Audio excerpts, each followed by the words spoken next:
happy to. Has anyone been to Phil's presentations before? Okay, I've only heard very good things. His last speaking in this area was in Fremont when they were having the China Roots lecture series at the Fremont Library. So please give a warm welcome to Phil Sexton.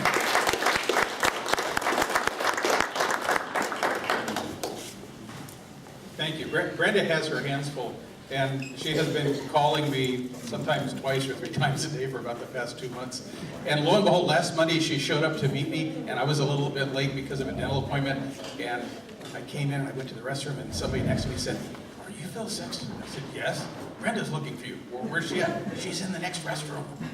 So I waited outside the restroom, and I met her outside the restroom in the basement of the state capitol. Woman of the Year, right there. But I'm so glad to be here. I'm so delighted to be here. But boys, it's going to be a challenge for me because some of what I'm going to say is going to challenge some of what you just saw in the last film.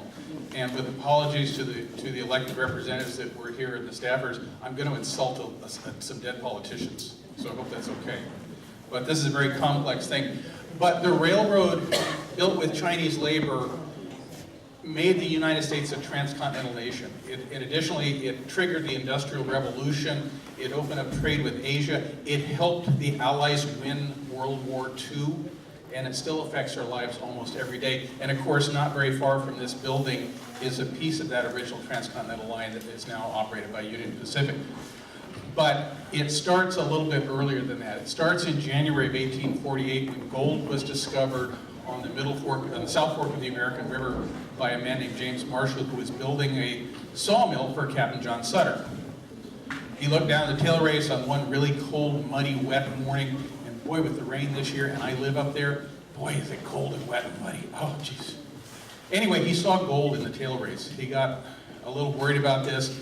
In the middle of the night, that very night of January 24th, he rode by horse down to Sutter's fort in what is now Sacramento. It's about a 40-mile trip, so it took several hours for him. And he and Captain Sutter tested that, and they went, "It's gold. Don't tell anybody." So what happened? This is the nugget, by the way. Captain John Fremont got a hold of it. He took it back to President Polk at the White House. They looked at it. They went, "Oh, pretty interesting, huh?" And today it sits in the National Archives, but that actually is the nugget. It's not quite that big in real life. So Sutter swore all of his workers to secrecy, and you know what happens when you make your employees promise to do something. Very soon word got out, and by March this was printed in the Californian, which was a San Francisco newspaper, that gold was found in the raceway of Sutter's Mill, and the whole world rushed in. This was genuinely a global phenomenon. At the same time, what's happening in mainland China? This is just the beginning of the Taiping Rebellion. This is 1848, and there's a lot of discontent over the current status, and ultimately the Taiping people stage a rebellion. And it's very complicated. I couldn't begin to tell you that I understand it, but the Taiping Rebellion was an effort to kind of Christianize and westernize Chinese society from the Qing dynasty. It went on for 14 years with 20 million people being killed. And here in the United States, we talk a lot about the Civil War where 200,000 people were killed. I can't even imagine what it's like to live in a 14-year war with the carnage of 20 million people dying. But as a result, many Chinese felt the opportunity and the need to leave their native country and go work in other places for sheer survival or to keep their families surviving. And of course, in 1849, when word gold came out, the Chinese were just as susceptible as other people to coming to America. But also during the Taiping Rebellion, there is the Second Opium War in China. And this is really a horrible incident of colonialism of the English and the French. They had signed treaties with the Chinese rulers to stop the opium trade and sort of close off what was really trade that was bad for the Chinese people.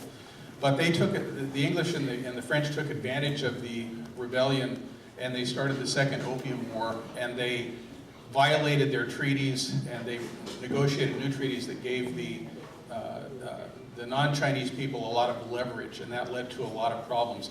Chinese were very susceptible to using opium, but they were officially against opium. But it was a huge, huge business that mostly benefited French and English capitalists and created huge factories such as this one in this woodcut. This is the Pearl River Delta. This is where most of the Chinese railroad workers came from, and this is frankly where most Chinese that immigrated to America came from throughout history. And today, if you go to China and go to Hong Kong, you'll of course land at Hong Kong Airport. You may go into Guangzhou. Beijing is up off to the upper right out of this thing because China is a very large country. But this is where it's such a great set of ports that this is a great place for trade and travel to come from.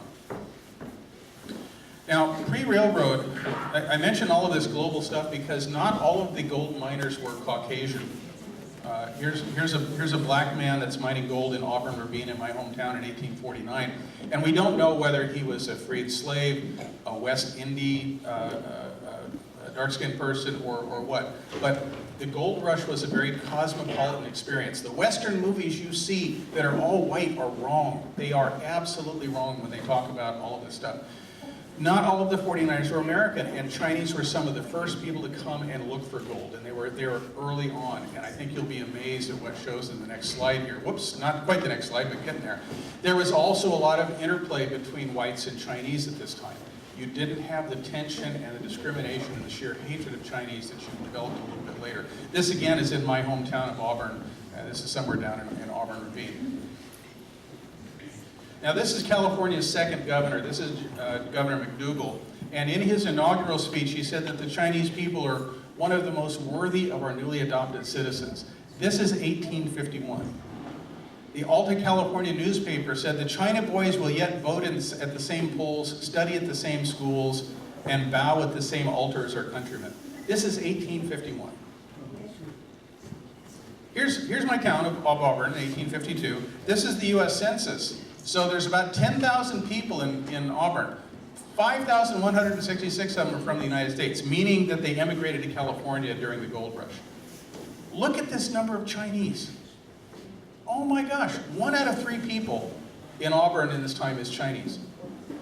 All of the rest of this is, let's see, Ireland, England and Wales, can't read that one, Scotland, France. All of these are people from foreign countries, just little piddling amounts. But nearly 1 out of 3 people in Auburn was Chinese at this time. And that's true throughout the cities of the gold rush, because gold is such a strong draw. I don't have it, but I used to work in these areas. I used to work for the U.S. Forest Service and do mining administration. And gold makes people crazy. It really, really does. Sort of like watching Netflix for some people. So Governor McDougal says most worthy of our citizens. The newspaper says that they're hardworking and wonderful, fabulous people. And that's 1851, 1852. Look what happens by the mid-1850s. Why? Why do you turn and suddenly do, not just say I don't like you, but do the most culturally insulting and sensitive things that you can do, such as cutting off ponytails? And if you haven't noticed it, if you look over here, it says courts closed to justice for the Yellow Jacks, extra taxes and things like this. This became really, really common. Why did this happen? And why, oops, let me back up for a second. Let me talk about horrible things before I get to Mark Twain being kind of a good guy. This is because Chinese would go into mining claims that white people had worked and then abandoned. And the Chinese would go into the tailing piles, the waste piles, and by patiently reworking the tailings, they could find gold that the white guys left behind in their haste. So a lot of Caucasian miners were really, really upset that, how come I worked all this time? I couldn't find gold in there, yet these guys come and they get their gold. So these Caucasian miners are really, really upset for the reason that they screwed up. They weren't patient. They came to California because they heard there were nuggets on the ground. You just pick them up and, hey, I'm rich. That's true for about the first 3 or 4 miners. Then you have to work at it. And, you know, we're all people, we're kind of naturally lazy when work gets real hard and it's outside and it's cold and it's wet and it's damp and the dog ate my homework and I don't know what happened. But they got really mad that they did all the work and the Chinese were reaping some benefit from this. So this became a real hot button in kind of an irrational way, which is not too different from how a lot of people are today, unfortunately. But here's Mark Twain writing in a book called Roughing It, and he wrote this in 1872, and I know it's rather long, and I don't expect you to read it, but he's writing about the gold rush time. And at the time, he was in Virginia City, Nevada, writing for the Territorial Enterprise, and he explored California and went all through the motherlode. So he says, of course there was a large Chinese population in Virginia City. It is the case with every town and city on the Pacific coast. They're a harmless race when white men either let them alone or treat them no worse than dogs. In fact, they're almost entirely harmless anyhow, for they seldom think of resenting the vilest insults or the cruelest injuries. They are quiet, peaceable, tractable, free from drunkenness, and they are as industrious as the day is long. A disorderly Chinaman is rare, and a lazy one does not exist. So long as a Chinaman has strength to use his hands, he needs no support from anybody. White men often complain of want of work, but a Chinaman offers no such complaint. He always manages to find something to do. He's a great convenience to everybody, even the worst class of white men, for he bears the most of their sins, suffering fines for their petty thefts, imprisonment for their robberies, and death for their murders. Any white man can swear a Chinaman's life away in the course, but no Chinaman can testify against a white man. Ours is the land of the free. Nobody denies that. Nobody challenges it. Maybe it's because we won't let other people testify. As I write, news comes that in broad daylight in San Francisco, some boys have stoned an inoffensive Chinaman to death, and that although a large crowd witnessed the shameful deed, no one interfered. So Twain tells you that Chinese people are hardworking, put up with insults and discrimination, and just keep on going. And he's writing this about the gold rush period, but he's writing this in 1872. This is as we're working up a fervor to pass the Chinese Exclusion Act. This is when the hatred and distrust of Chinese is at an all-time high. Twain, the most popular author of his time, is saying these things and being true to himself, even though he's still talking in the vernacular of a white guy who doesn't know how to speak properly about other cultures. You also see cartoons like this. Here's, I think, Lady Justice. I've never found a caption for this, but there's this crowd of these really disgusting looking men over here. Look at their faces. And she's protecting this Chinese person who's being accused of heathenism and idolater and all sorts of things, barbarians and things like that. So there is a movement to be real about this, but it doesn't capture the majority. It doesn't capture popular opinion. And then there's California's 7th governor, Leland Stanford. He'll come into our story several times here, but when he was governor, his address to the state legislature mentioned that the Chinese, the presence and numbers of that degraded and distinct people would exercise a deleterious effect upon the superior race. Remember what Stanford says. He's going to come back twice, and I think you're going to get whiplash if you pay attention. In the meantime, the railroad starts in 1863, actually, with the ground raising in Sacramento right along the waterfront at Front and K Streets. And then they build about 30 miles up to the town of Newcastle, and they're seriously undercapitalized, and this is also the middle of the Civil War. So in 1864, they both run out of money and they run out of labor at a place called Newcastle. Newcastle's a nice little farming town. It's about a mile from where I live today. And they started a trestle and then had the end of track about right there. And Interstate 80 goes right through here, by the way, right now. But in Newcastle, they run out of things, so they go, what are we going to do? They can get a little bit more money, but they can't get labor. And there's two reasons. One is that a lot of white Californians had signed up to fight in the Civil War. There were California battalions who traveled east, and they performed bravely as Union soldiers. But the other thing about this is that many white labor types were more interested in going to the Comstock lode. So sometimes they would sign on to work on the railroad so they could get a ride to the end of track, because that's a little closer to Virginia City, Nevada. And then they would work for a couple days and say, hey, thanks, see ya, and off they would go across the mountains. This is terrible, terrible work. I can't see why you would want to do this more than railroad work, because you're in these deep hard rock mines where the temperatures are often 150 degrees underground because of thermal activity. And you're doing horrid, horrid work on these hillsides. If you've ever been to Virginia City, take a look. It's really kind of amazing. But the good side of this was that unlike the gold rush, almost everybody did well. You were a working person that worked by the hour or by the day, or you were a mine owner, but almost nobody got skunked. This was the largest silver strike in America's history. So it was actually good paying, and there was a white labor shortage because of that. So as was mentioned in the video, eventually Chinese were hired. But you also had cultural things, such as Indiana Representative Mr. Holman who claimed that a transcontinental railroad could never be constructed on terms applicable to ordinary roads. It's to be constructed through almost impassable mountains, deep ravines, canyons, gorges, and over arid and sandy plains. So what? But no one had ever done this before. So wise men who had grown up as railroad engineers in the 30 or so years that railroads had been in America, said, nah, this isn't going to happen. And eventually they were forced to hire Chinese. And the first place that Chinese were hired was at a place called Bloomer Cut. Now Bloomer Cut, we've seen in the video, there's some artwork here on the walls about it. It's a wonderful place. And this is this very narrow gap through Mr. Bloomer's ridge. Mr. Bloomer was a rancher who owned this, and they preempted this, and they said, well, we're just going to cut through this like we always do. But this was the first great engineering challenge, because if you look carefully, those are rounded stream cobbles on the side banks, which means this is an ancient riverbed. And as the ground rose from tectonic activity, the salts and things solidified into what's called cemented gravel, and this was very, very hard. And they had to use up to 400 kegs of black powder a day in blasting this out. This wasn't pick and shovel stuff. One of the powder blasts misfired, and it cost Mr. Strobridge his eye. And when you saw in the video that they talked about him looking through his one eye, this is where he was blinded. A Frenchman standing next to him was killed.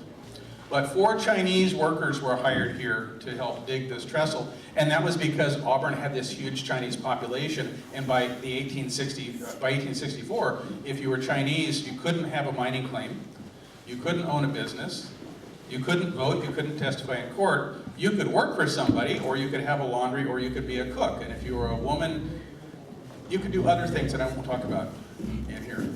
But they built Bloomer Cut, and this is this amazing thing that still serves the railroad. Here's another famous photo showing a wood train going through this cut. You can see how narrow and intimidating this is. And if you ever get a chance to take the California Zephyr west from Reno, you go through this, and it's really cool. And this is a photo that I think that we saw in the video. This is actually 1872, and these are Chinese woodcutters. Post-railroad, here's the woodcutters. Post-railroad, some of the Chinese were retained by contractors to live up in the woods and cut cordwood, because steam engines burning wood used billions of pieces of wood, and they had a never-exhausting supply in the Sierra Nevada at the time. There's of course the white guy who's in charge and doesn't get dirty. That's why he has that nice white duster on. So here's Bloomer Cut today. Do you see a difference? It's remarkable. When you study photos, like I sometimes am crazy enough to do, I can actually identify some of the same rocks in the 1860s photos that I see in today's. This is so stable. You couldn't build this if you built a railroad today. You would have to slope the sides back so it wouldn't erode as badly. But the mere fact that it is so still and so hard gives the railroad an opportunity to still run through here with an exemption from the federal authorities. And actually, this is what it looks like when a train comes through today.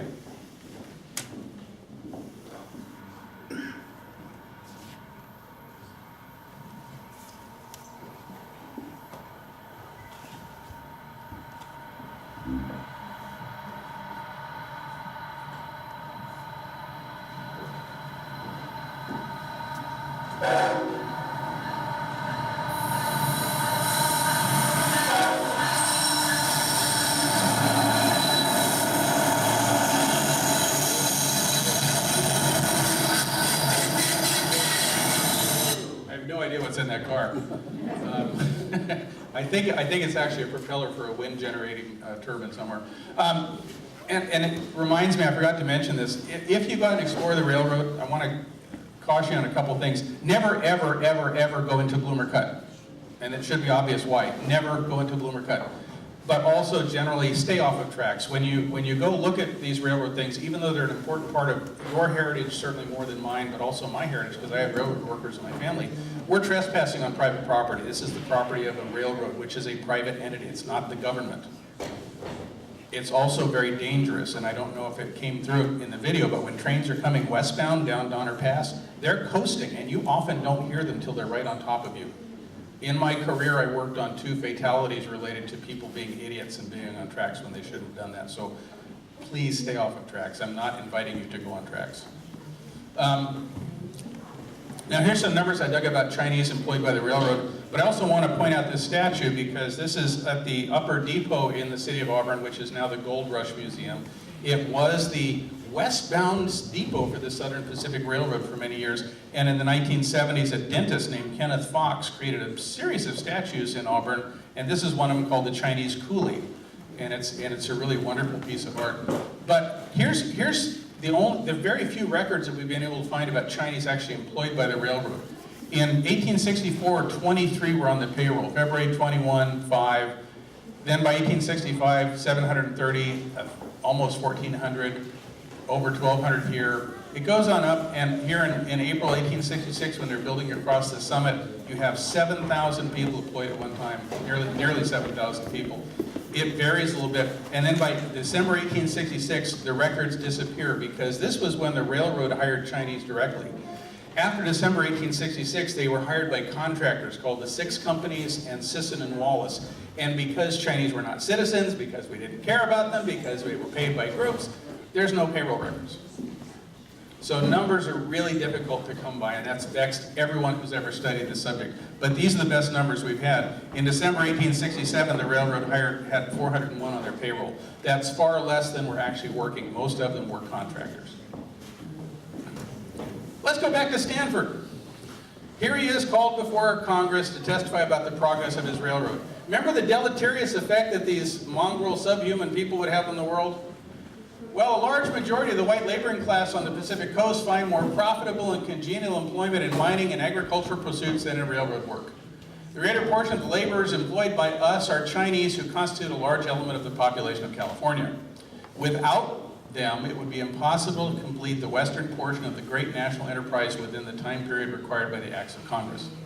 As a class, they are quiet, peaceable, patient, industrious, and economical, ready and apt to learn all the different kinds of work required in railroad building. They soon become as efficient as white laborers. More prudent and economical, they're contented with less wages. We find them organized into societies for mutual aid and assistance. These societies that count their numbers by the thousands are conducted by shrewd, intelligent businessmen who promptly advise their subordinates where employment can be found on the most favorable terms. Holy cow, I'd never hire a white guy again if I Chinese. Wow. What about the deleterious effects of these people? These are the most wonderful people in the world, according to Stanford when he testifies to Congress. Keep it in mind, though. So here we are at Cape Horn. I'm going to challenge some of what you saw in the previous video because they made a lot of noise about Cape Horn and the engineering challenge involved in this, and they perpetuated what I believe is a myth. And you're welcome to disagree with me, because remember, I'm old, but I'm not old enough to be here when this was built. But the pervasive myth that most people have who study the railroad is that the Chinese hung in wicker baskets or on bosun's chairs, swinging free in the wind and carving a roadbed and lighting fuses and then getting blown up if they couldn't climb up the rocks fast enough. I don't believe this happened at Cape Horn. And I'm going to tell you why and show you why, and then you're welcome to disagree with me. And we can agree to disagree. I really don't want to start any fights, but I know it's a passionate thing. And it doesn't diminish the contribution of the Chinese or anyone who built the railroad. But I do believe that this is more accurate than what some of the stories will tell you. This is on the program today. This is a detail from Powder Monkeys by Mian Satu. And this shows these incredibly buff, muscular, bodybuilding Chinese men hunkering out these vertical cliffs, and this is supposed to represent Cape Horn. I'm a little confused by that. But remember, art is expressive art. It's not documentary, it's not realistic. But this is part of what I believe is to a myth. Now, I do think that Chinese hung in wicker baskets and carved out railroad bed. And we've got some evidence of that. I just don't think it happened at Cape Horn. Let me go a little further here. Here's one of the famous photos. In the 1870s, trains stopped here so that people could marvel at the view over the North Fork American River and towards Iowa Hill. It's a really great view. But this is not a vertical slope. This right here is about 50 degrees. So you couldn't hang from a wicker basket on that. It wouldn't work. But it does seem to work up at Donner Pass. And again, I'm just going to tell you that I don't think you could do this. I have no doubt that when they first had to pioneer this out, that people might have tied ropes around their waist and then to a tree up above so they wouldn't go rolling down the hill. It's a very steep hill. It goes on for a long ways. But I don't think people swing free. And you'll often hear stories that talk about carving out a roadbed out of virtually solid granite here. This is not granite, it's shale, and you can actually pick it apart with a pick and shovel. It doesn't diminish the engineering challenge, it doesn't diminish the work, but I think we should try and actually logically look at the work methods done. One reason we don't think this happened is this project was followed by both technical journals and popular press. It was a big deal in our history, but there's no talk about building about building in Cape Horn that is extraordinary. There is at Donner Pass, but they don't really talk about it here, so they just kind of dug through, I think. But again, I wasn't there, so I'm just telling you my best guess. But let's go to Donner Pass, because this is the area that is home to me, and it's the most interesting place, I think, and it's where the genius and the hard work of Chinese and other people who built the railroad really shines through. Today, it's got a little bit of snow on it. Today is one of the best winters I've ever seen up there. I used to live 7 miles west of Donner Pass, and on Valentine's Day in 1996, I had 14 feet of snow on the ground, and when I walked out of my front door, I had to climb a ladder to the surface. I was lucky, though, because I had snow blowers, I had radios, I had cell phones, I had a house with a wood stove in it. I got enough oxygen through the little hole we made that I didn't die of oxygen deprivation, thank goodness. The Chinese had none of that, as you know. And Donner Pass was surveyed by Theodore Judah, and he predicted that snow would be no more than 5 feet deep at the pass. I just talked to somebody here during the break who went to Denver on the California Zephyr, and they were stuck. Yeah, you were stuck at Donner Lake by avalanches along the snow. Every couple of years, trains are still stuck overnight on this pass. It is an extremely treacherous thing. Now, I talked earlier about baskets. It's hard to see in the shadow, but this is the beginning of Tunnel 8. I think that people hung on baskets to carve out the roadbed here. I don't see any other way to have done that. And there is some mention in the 1860s of Chinese hanging in baskets, but there's no date to when it happened, there's no location. And when I've talked to the people at Stanford about this, we've looked at the line everywhere, and it's Donner Pass where that description would seem to be most apt. So I just throw that out there. You're welcome to disagree. This is what Donner Pass looks like from the air, so let's get oriented a little bit. Sacramento is that way. The rest of the world is that way. This is the railroad bed right through here. And you see a piece of the Lincoln Highway right through here. You see the Dutch Flat Donner Lake Wagon Road coming right through here, and then circling down through here, and then going down through there, and going down through there, and there, and there. It goes all over the place. And then this is Old Highway 40. Anybody old enough to remember driving Old Highway 40 back before Interstate 80 was there? It's a treacherous, wonderful thing. My grandparents, by the way, brought my mother to California in a Model T coming up the old Lincoln Highway up through here. And they crossed right there and then went on their way. Highway 40 was built in 1927 and 1928. But this road dates from the 1860s. It was built just ahead of the railroad, partly to capture freight traffic for the Comstock load, because all of the silver went to the mint in San Francisco, and all of the fine furnishings and caviar and all that stuff that Ben Cartwright had at his ranch at the Ponderosa came on the Dutch Flat Road, because it was a toll road, and it was owned by Charlie Crocker, who was one of the owners of the railroad. No conflict of interest there. Do you know when 40, the question was when 40 was closed down, and 40 was replaced by 80 in stages as they got different pieces of it done. They originally wanted to have it finished in time for the 1960 Olympics so we could show those godless communists that we had much better roads than they did. But in point of fact, it happened in 1964 is when they got the final segment done. Happened over a period of time. And here's what it looks like kind of sideways. You got our bearings again. Here's Old Highway 40 coming up through here. Here's a piece of the Lincoln Highway going right under the railroad bed right here. This is Tunnel 8. This is where I think they hung on cliffs, among other things. This is called Tunnel 7. It looks like a little bit of a pickup truck in profile. And this is Tunnel 6. And here's some rockfall. And somebody asked about petroglyphs, and there are petroglyphs right, let's see, petroglyphs are right here that are between 2,400 and 4,000 years old. But you can't get to them today. And so The roadbed had been surveyed by a man named Theodore Judah in between 1862 and 1863. He unfortunately died before the first rail was laid. But the surveyors still used the route that he pioneered, and these two mannequins in the Railroad Museum represent some of those surveyors. And of course, they're overwhelmingly white because they're the skilled labor, you know. But the work was done by Chinese. We know that. It's between 80 and 90% of the workers on the roadbed were Chinese. And that is still astounding to me. When the Railroad Museum first opened in 1982, there were no Chinese represented in the museum. And some people got very, very upset at the dedication ceremony, and within a week, they had introduced Chinese into the scene. This is one reason why that suspiciously looks to me like a square box made of plywood that's been nailed up on the wall and gunite over. Sure doesn't look like granite to me. But we do represent Chinese in the Railroad Museum, and there is more stuff forthcoming, and this has been a major kind of thing that I've been trying to work on for many, many years. But let's get back to Donner Pass, the real Donner Pass. Almost no one has seen this photo before because it was never published. It was found in the Southern Pacific Archives when Southern Pacific was absorbed into Union Pacific. It was actually rescued from a dumpster. And so it was never published. But it's really interesting because it shows China Wall under construction right here. And there's a derrick right there that's used to move the rocks into the place for the wall. Here's a horse and a single axle cart and a couple of workers. Here is Tunnel 7 being built, and Tunnel 6, the summit tunnel, is right here. But most importantly, there are structures here. And this is probably springtime because this looks like old decadent snow to me, so it might be as late as July. But these structures here are interesting because some of them are barracks, some of them are engineering offices. One of them might have been where nitroglycerin was manufactured. Not sure.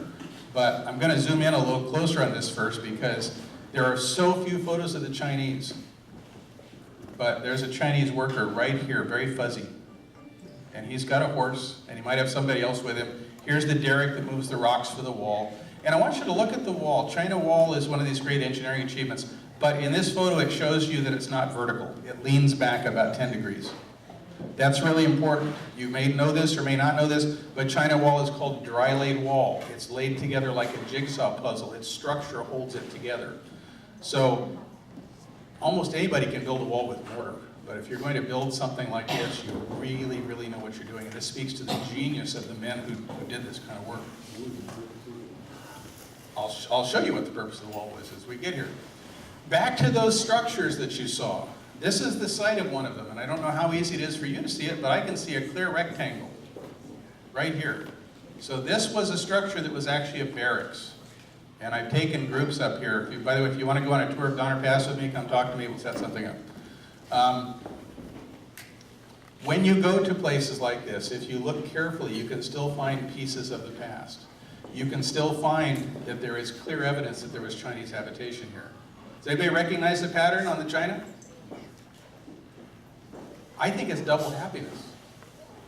It wouldn't look out of place to me in a good Chinese restaurant today. But this is either a rice bowl or a teacup that remnants have been laying there for over 150 years. I can also find lots of square nails. But 3 years ago, I nearly fell down when I found a coin. Now, the coin is really interesting to me. I take people up there all the time. It's actually a felony, by the way, to remove artifacts, so don't remove artifacts. There's also bad karma involved because when I put artifacts back and I cover them with a little bit of sand, I'm giving someone else the opportunity to have that discovery and do the same thing I did. Have that chill go up your back spine and go, wow! And photograph it. When you take it home, it ends up in your junk drawer eventually, and then God knows what happens to it. But in this way, it tells part of the story. And the story is this: there were no stores up here. This money was not worth anything for money, but it was a piece of home. What did this mean to the worker who had it in his pocket?